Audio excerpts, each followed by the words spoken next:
Dengan bermodalkan logika, maka setidaknya pikiran kita nggak bakal tersesat. Ratu yang diceritakan di naskahnya Mas Jaka disebutkan bahwa masa kehidupannya saat itu adalah berada pada zaman prasejarah. Mendengarkan sebuah kata zaman prasejarah, aku jadi mulai berimajinasi. Dalam imajinasi itu, aku melihat di sana ada peradaban yang kuno. Ada udara yang sejuk karena tidak ada polusi udara dari kendaraan bermotor seperti zaman sekarang ini. Zaman bersejarah, berarti saat itu sejarah belum tercatat. Mungkin juga saat itu belum ada tulisan atau orang-orang yang hidup pada zaman itu belum menciptakan huruf untuk berkomunikasi. Kendati huruf mungkin belum ada, tapi ada kemungkinan mereka menggunakan simbol untuk berkomunikasi pasti. Lalu bagaimana peninggalan bersejarah pada zaman itu bisa tertinggal hingga kemudian ditemukan pada zaman sekarang ini, yang kemudian hal itu dapat diketahui oleh para ahli antropologi, arkeologi, sejarah, dan lain sebagainya sebagai peninggalan bersejarah? Bisa jadi orang-orang pada zaman itu tidak sengaja meninggalkan sebuah hasil budaya, misalnya seperti alat-alat rumah tangga dari materi batu. Pengetahuan yang aku gambarkan konsepnya di kepala itu sangat dipengaruhi oleh informasi antropologi pada zaman sekarang ini. Maka hasil penglihatanku dalam imajinasi itu ya jadi seperti itu, ada batu dan tidak ada huruf serta udaranya sejuk dan lain sebagainya. Kita lanjutkan lagi soal persejarah serta kaitannya dengan ratu, teman-teman. Nggak lain dan nggak bukan agar supaya kita nggak lari ke sana sini ngobrolnya. Ingat nggak teman-teman pernah aku bacakan soal ratu? Cerita yang aku bacakan di video-video sebelumnya itu. Nah, kalau ingat, seperti pada video yang sebelumnya sudah dipublikasikan, pernah disebutkan bahwa ada sebuah zaman yang namanya adalah zaman ratu. Zaman ratu itu merupakan sebuah peradaban makhluk hidup yang berakal yang pernah mengisi bumi sebelum manusia diciptakan oleh Yang Maha Pencipta. Sebetulnya untuk sebagian orang yang gak suka dengan cerita fiksi, maka bisa saja cerita ini akan menimbulkan efek yang akan berpengaruh terhadap ketertiban pengetahuan subjektifnya. Juga mengganggu kepercayaan pengetahuan individu manusia yang sudah tertanam dari kecil di dalam jiwanya. Apa saja yang sudah tertanam di dalam jiwa manusia dari kecil itu, teman-teman? Tentu banyak sekali. Dalam hal ini tentu akan aku kerucutkan saja kepada satu hal yang lebih dapat dipahami, yaitu soal makhluk hidup yang berakal. Lalu ada pertanyaan lagi, makhluk hidup yang berakal itu apa namanya? Sebut saja namanya adalah manusia. Tentu kata manusia adalah kata yang bersifat universal, teman-teman. Karena aku nggak ingin supaya teman-teman menganggap bahwa apa yang akan aku sampaikan nanti adalah mencakup keseluruhan dari manusia. Maka dari itu, coba aku ambil sebagian atau partikularkan saja agar lebih tepat. Sebagian manusia bisa saja punya potensi untuk menganggap bahwasanya nggak mungkin cerita zaman ratu itu nyata, pernah ada di semesta, atau bahkan menganggap cerita itu adalah sebuah hal yang nggak masuk akal. Wajar saja soalnya memang nggak pernah ada cerita ratu ini di dalam teks bersejarah ataupun peninggalan-peninggalan bersejarah yang menunjukkan adanya peradaban itu.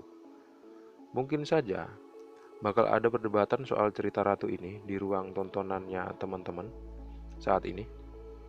Yang jelas apabila seseorang membantah cerita ini dengan argumen yang nggak sesuai dengan hukum asas-asas pemikiran, seperti misalnya ada orang yang menyatakan bahwa untuk membuktikan makhluk hidup yang bernama ratu itu ada, maka haruslah penulis cerita itu atau Mas Jaka itu membuktikan dengan bukti yang nyata juga di hadapan orang lain bahwasanya makhluk hidup yang namanya ratu itu memang jelas ada.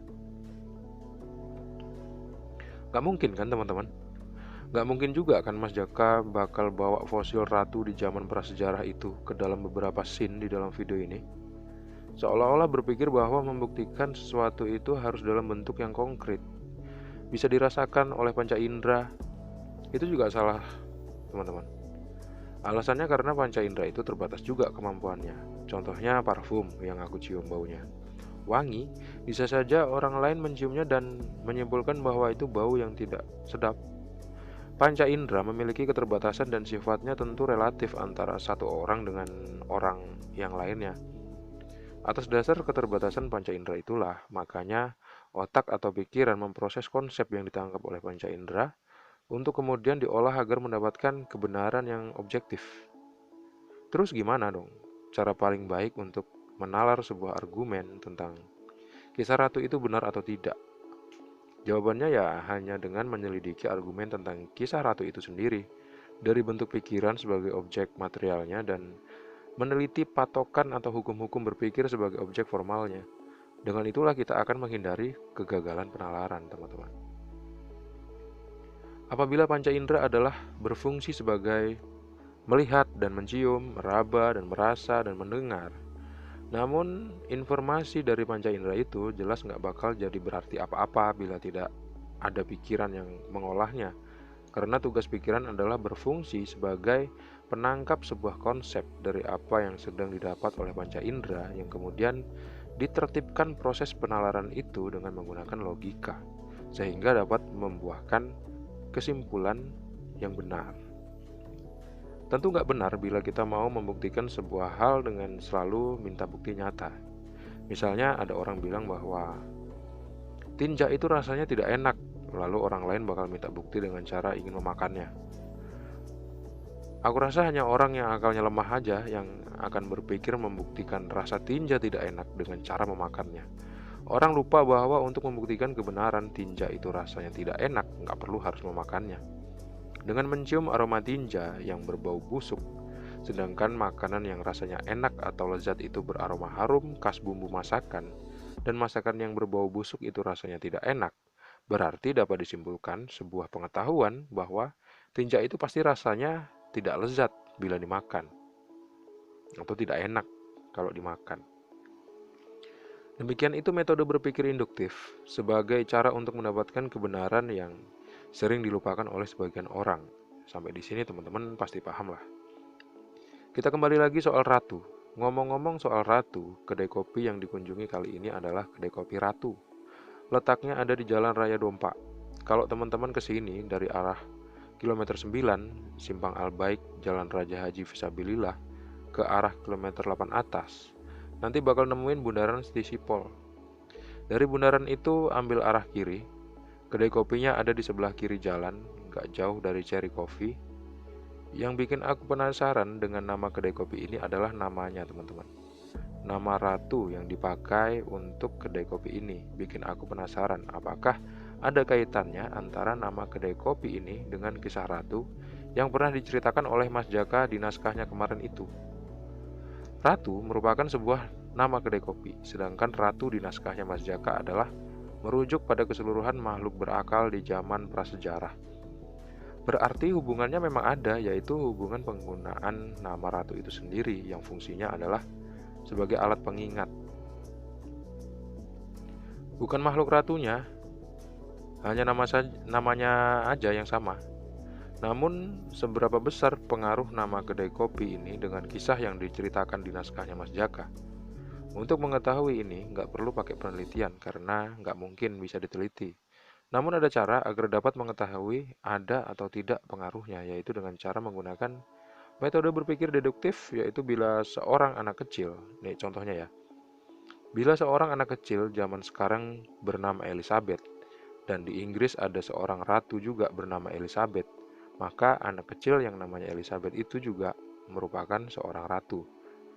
Tentu ini adalah penarikan kesimpulan yang salah karena ratu itu bersifat khusus dan merupakan struktural fungsional di sebuah kerajaan.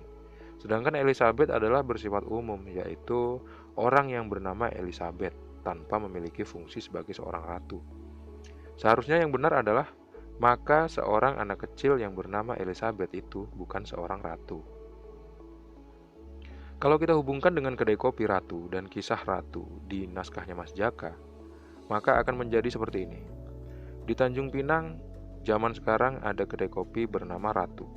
Di zaman prasejarah ada seorang makhluk berakal yang bernama Ratu. Maka tentu, kedai kopi Ratu di Tanjung Pinang itu adalah kedai kopi milik Ratu dari zaman prasejarah.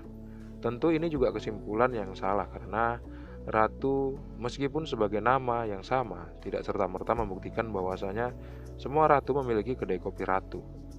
Karena ratu sebagai nama dari seluruh makhluk berakal pada zaman itu adalah bersifat umum, sedangkan kedai kopi ratu adalah bersifat khusus. Berarti tidak semua ratu berkaitan dengan kedai kopi ratu.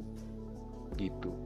Artinya, juga tidak ada hubungannya antara kedai kopi ratu dengan kisah ratu di zaman prasejarah yang diceritakan di naskahnya Mas Jaka. Hanya ada kesamaan nama ratunya aja. Ratu ini adalah nama kedai kopi, sedangkan ratu di naskahnya Mas Jaka adalah nama makhluk berakal di zaman prasejarah.